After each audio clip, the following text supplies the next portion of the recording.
ये बात उन दिनों की है जब बुद्धा मरवन में अपना समय व्यतीत कर रहे थे। इस समय तक बुद्धि की प्रसिद्धि दूर दूर तक फैल चुकी थी।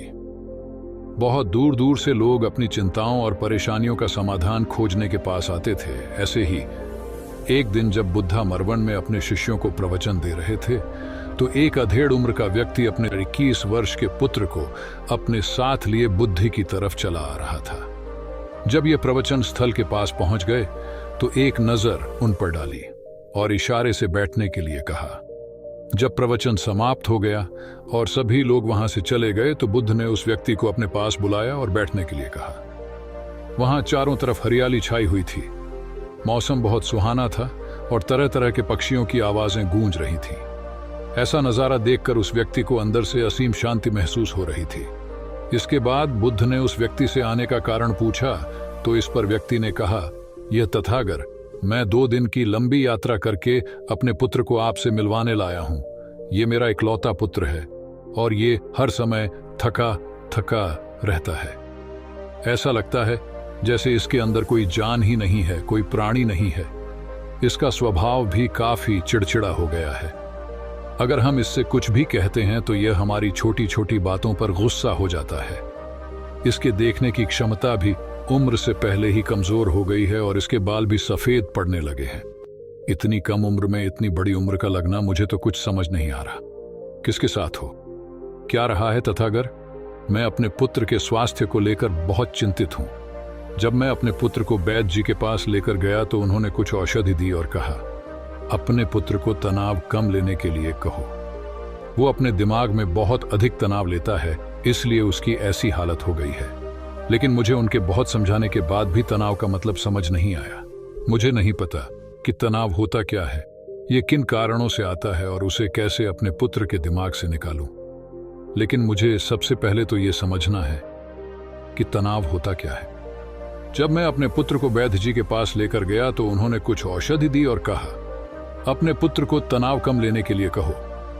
वो अपने दिमाग में बहुत अधिक तनाव लेता है, इसीलिए उसकी ऐसी हालत हो गई है। लेकिन मुझे उनके बहुत समझाने के बाद भी तनाव का मतलब समझ नहीं आया। मुझे नहीं पता कि तनाव होता क्या है, ये किन कारणों से आता है और उसे कैसे अपने पुत्र के दिमाग से निकालूं। लेकिन मुझे सबसे पहले तो ये समझना है कि तनाव होता क्या है। इसीलिए तथागत मैं आपके पास आया हूं। कृपया आप मेरी समस्या का समाधान कीजिए। यह सुन बुद्ध उसके पुत्र को बड़े ध्यान से देखते हैं, उसके चेहरे को देखते हैं, उसकी आंखों को देखते हैं और फिर उसके हाथों की नब्ज को भी देखते हैं। ये सारी विधि करने के पश्चात बुद्ध उस व्यक्ति से कहते हैं, तनाव लेना तो कोई नहीं चाहता, लेकिन फिर भी यह तनाव लोगों के दिमाग को दीमक की तरह पकड़ लेता है और व्यक्ति जान भी नहीं पाता कि वह तनाव में जी रहा है। लेकिन अगर व्यक्ति तनाव के कारणों को अच्छे से समझ लेता है और तनाव के बारे में कोई ऐसा पैमाना बना लेता है जिससे वह जान सकें कि वह कितने तनाव में है, तो वह इस समस्या का समाधान भी खोज सकता है। सबसे पहले तो तुम ये समझो कि तनाव होता क्या है। जब भी कोई व्यक्ति कोई काम कर रहा होता है लेकिन उसका मन कहीं दूर भटक रहा होता है, कल्पनाओं में होता है, तो उसके शरीर और मन के बीच एक दूरी पैदा हो जाती है। ये दूरी जितनी अधिक होगी, व्यक्ति उतनी ही ज्यादा बेहोशी की अवस्था में होता है और शरीर वो मन के बीच की इसी दूरी, इसी खिंचाव को तनाव कहा जाता है। आखिर कोई पसंदीदा खेल खेलने के बाद व्यक्ति चुस्ती और प्रसन्नता से क्यों भर जाता है, जबकि उसने तो अपने शरीर को थकाया है। लेकिन समझने वाली बात यह है कि खेलते समय मन और शरीर एक साथ पूरी तरह से उस खेल में केंद्रित होते हैं, जिससे शरीर और मन के बीच दूरी पैदा नहीं होती और कोई तनाव पैदा नहीं होता। और अगर दिमाग में कोई तनाव था भी तो वो भी दूर हो जाता है। लेकिन इसके विपरीत जब हम कोई ऐसा काम करते हैं जो हमें पसंद नहीं है, तो हमारा ससुर तो उस काम को कर रहा होता है, लेकिन हमारा मन कहीं दूर कल्पनाओं में भटक रहा होता है, जिससे शरीर और मन के बीच एक दूरी पैदा हो गई और तनाव ने जन्म ले लिया। इसीलिए व्यक्ति को एक समय पर सिर्फ एक ही काम करना चाहिए और अपने तन और मन की सारी शक्ति उसी एक काम पर लगा देनी चाहिए, जिससे व्यक्ति के अंदर तनाव पैदा ही ना हो। इसके बाद बुद्ध ने कहा, तनाव पैदा होने के मुख्य 8 कारण होते हैं और जिसने इन कारणों को समझ लिया वो जीवन भर तनाव मुक्त रह सकता है। मुख्य कारणों में सबसे पहला कारण है अति महत्वाकांक्षी होना। महत्वाकांक्षी होना अच्छी बात है, लेकिन क्या कभी आपने इस बात पर ध्यान दिया है कि इंसान के लक्ष्य कभी पूरी ही नहीं होते? उसका एक लक्ष्य पूरा हुआ नहीं कि वह दूसरे की तरफ भागने लगता है। दूसरा पूरा हुआ तो तीसरे की तरफ, और इस तरीके से वो अपने लक्ष्यों को पाने के लिए जिंदगी भर गोल गोल घूमता रहता है। इसीलिए जो व्यक्ति अति महत्वाकांक्षी होता है, जिसने बड़े बड़े लक्ष्य बनाए होते हैं, वह वर्तमान में कभी रह ही नहीं पाता। उसका मन सदैव भविष्य की योजनाएं बनाने में ही व्यस्त रहता है। उसका शरीर तो वर्तमान में रहता है, लेकिन भविष्य में ही रहता है, जिससे मन और शरीर के बीच दूरी पैदा हो जाती है और वह तनाव भरी जिंदगी जीने लगता है। बुद्ध के मुंह से यह बात सुन उस लड़के ने कहा, बुद्ध, तो फिर इसका मतलब है कि हमें लक्ष्य नहीं बनानी चाहिए, क्योंकि लक्ष्य बनाना भी तो महत्वाकांक्षा ही है। इस पर बुद्ध ने कहा, जीवन में लक्ष्य बनाना कोई गलत बात नहीं है, लेकिन समस्या तब उत्पन्न होती है जब वो अपना पूरा ध्यान उस लक्ष्य से मिलने वाले परिणाम पर ही लगा देते हैं और उसके परिणाम की चिंता करते रहते हैं। व्यक्ति को वर्तमान में जीना आना चाहिए। आप लक्ष्य बनाइए और उस लक्ष्य की प्राप्ति के लिए कड़ी मेहनत करिए, लेकिन साथ ही साथ आपको इस बात का भी ज्ञान होना चाहिए कि आप अभी वर्तमान में जी रहे हैं और वर्तमान ही सत्य है। बुद्ध ने आगे कहा, तनाव का दूसरा सबसे बड़ा कारण है ईर्ष्या। जब व्यक्ति ईर्ष्या और जलन से भर जाता है तो उसका मन अंदर से सड़ने लगता है। ईर्ष्या एक आंतरिक घाव है। आंतरिक घाव यानी मन का घाव। व्यक्ति के शरीर का घाव तो भर सकता है, लेकिन मन का घाव कभी नहीं भर सकता। इसीलिए व्यक्ति को दूसरे की खुशी और तरक्की से कभी ईर्ष्या नहीं करनी चाहिए, क्योंकि तनाव का कारण है। इसके बाद बुद्ध ने तनाव का अगला कारण बताते हुए कहा कि अरुचिपूर्ण काम करने से भी मन में तनाव पैदा होता है। जो काम करना हमें पसंद ही नहीं है, जिसका में हमारी रुचि ही नहीं है, उस काम में हमारा मन लग ही नहीं पाएगा। हमारा शरीर तो वही बैठा रहेगा, लेकिन हमारा मन कल्पनाओं की उड़ान भरेगा, जिससे शरीर और मन के बीच दूरी पैदा हो जाती है और व्यक्ति तनावग्रस्त हो जाता है।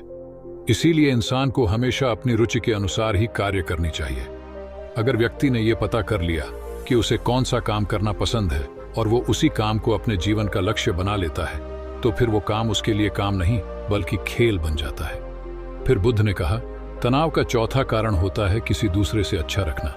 बुद्ध ने उस व्यक्ति की ओर इशारा करते हुए कहा, एक पिता होने के नाते तुम्हारी अपने पुत्र से बहुत सी अपेक्षाएं होंगी कि तुम्हारा पुत्र एक बहुत ही कामयाब इंसान बने, तुम्हारा नाम रोशन करे, जैसा तुम चाहते हो उस तरह का जीवन जिए, तुम्हारी हर बात मानी।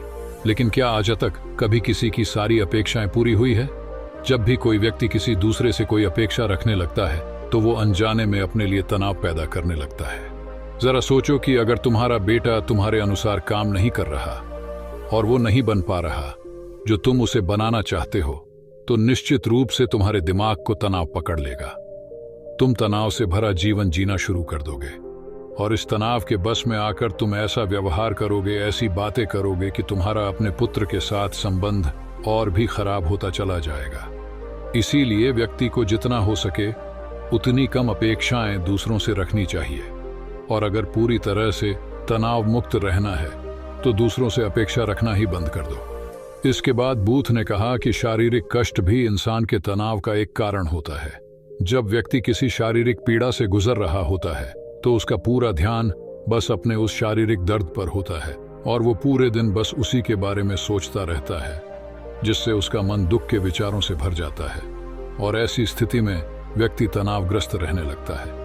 यह सुन उस व्यक्ति ने कहा कि हे बुद्ध, शारीरिक दुख तो किसी भी व्यक्ति को हो सकता है, तो फिर क्या हुआ? व्यक्ति जीवन भर तनाव में ही जिएगा?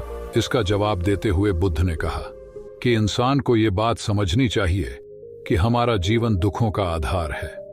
जैसे जैसे हमारा जीवन आगे बढ़ता है, इसमें दुख आते हैं, बीमारियां आती हैं और फिर अंत में मृत्यु भी आती है।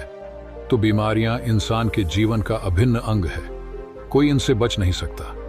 बस किसी किसी के जीवन में ये समय से पहले आ जाती है तो किसी के बाद में पढ़ाती सबको है। जब इंसान का मन इस बात को अच्छे से समझ लेगा तो फिर वह अपनी बीमारी के बारे में सोच सोचकर ज्यादा तनाव नहीं लेगा, क्योंकि यह हमारे जीवन का अभिन्न हिस्सा है और इसके लिए व्यक्ति को शारीरिक रूप से भी अभ्यास करते रहना चाहिए। अपने जीवन में व्यायाम और स्वस्थ जीवन शैली को भी जगह देनी चाहिए ताकि उसका शरीर लंबे समय तक निरोगी रहकर सही से काम कर सके। तनाव का अगला कारण होता है अपनी योजनाओं को समझने के लिए समय न देना। कुछ लोगों के दिमाग में कोई विचार आया नहीं है कि वो बिना सोचे समझे उस पर काम करना शुरू कर देते हैं, और जब उस काम में उन्हें असफलता मिलती है तो वह तनाव से भर जाते हैं, क्योंकि उन्होंने उस काम को शुरू करने से पहले उसके बारे में पूरी जानकारी इकट्ठा नहीं की थी।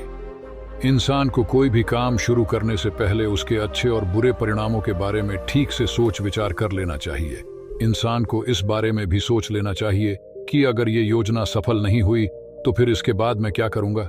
इसलिए व्यक्ति को अपनी योजनाओं को ठीक से समझने के लिए पूरा समय देना चाहिए, ताकि बाद में उस योजना की वजह से तनाव पैदा ना हो।